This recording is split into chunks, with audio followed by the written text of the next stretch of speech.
Malvertising factory with 28 fake agencies delivered 1 billion ads in 2017. Last year brought a surge of sketchy online ads to the internet that tried to trick viewers into installing malicious software.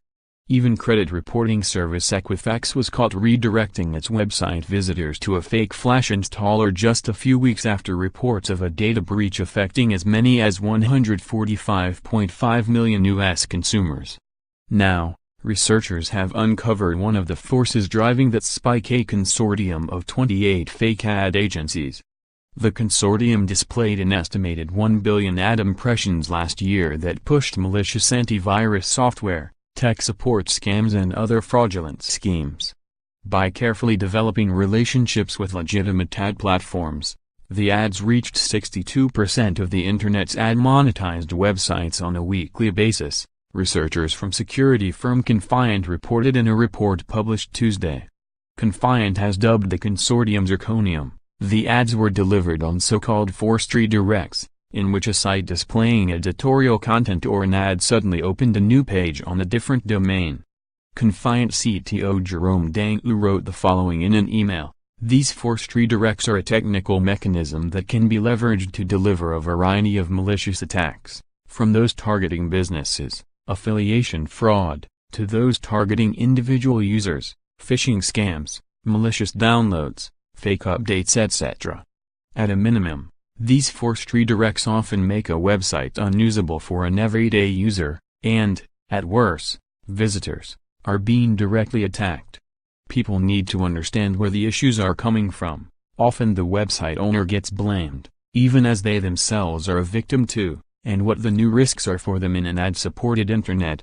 Confiant said that most of the fake ad agencies have their own websites, Twitter accounts, and executive profiles on LinkedIn. One such agency called out in the report is known as Grandon Media, whose website urges visitors to buy website traffic. Visitors to our loyal customers.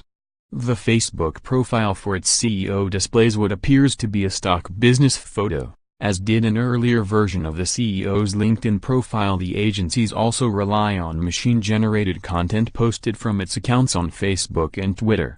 Grandon Media bots issued content including lasting relations with reliable partners is the key to success in online marketing. And do you want to involve on your online profits? Don't hesitate to get in touch. Grandon Media officials didn't respond to messages seeking comment for this post.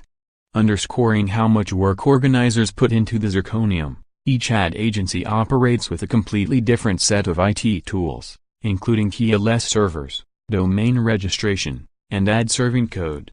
The purpose of the ad agencies is to develop trusted relationships with legitimate ad platforms. The ample supply of agencies allows one agency to step in and resume operations of a fellow agency once the forced redirects it pushes come to light. So far, only 20 of the 28 have actually been used. Tuesday's report lists the names and URLs of all 28 of the allegedly fake agencies. Confiant declined to name the 16 AD platforms that unwittingly forged relationships with the agencies.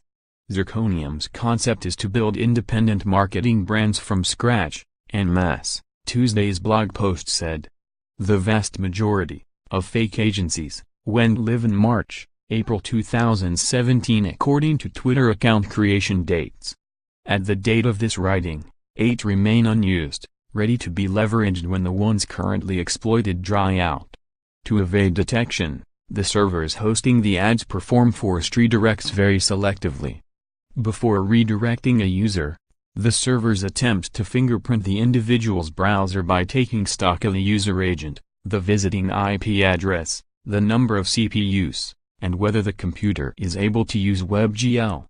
The fingerprint helps servers identify machines that may be used by security researchers, so they don't experience the redirects. Zirconium relies on servers at BeginAds.com as its central gateway to manage ad demand. The fraudulent ads can be surprisingly effective. The one posted above uses a technique first described by Malvertising to display the authenticated URL of Microsoft in a tech support scam. Further reading: big-name sites hit by a rash of malicious ads spreading crypto ransomware. Updated use of forced redirects have increased for 3 reasons. 1. Browser makers have grown more resistant to drive-by exploits. 2. The use of the often exploited Adobe Flash for ads has declined. And 3. Security companies have gotten better at detecting exploit code in online ads. While not as effective as malvertising exploits that install ransomware and other types of malware with no social engineering required, forced redirects remain an appealing alternative that's also cost-effective. Until publishers and ad platforms better organize to stamp out groups like Zirconium, the redirects are likely to remain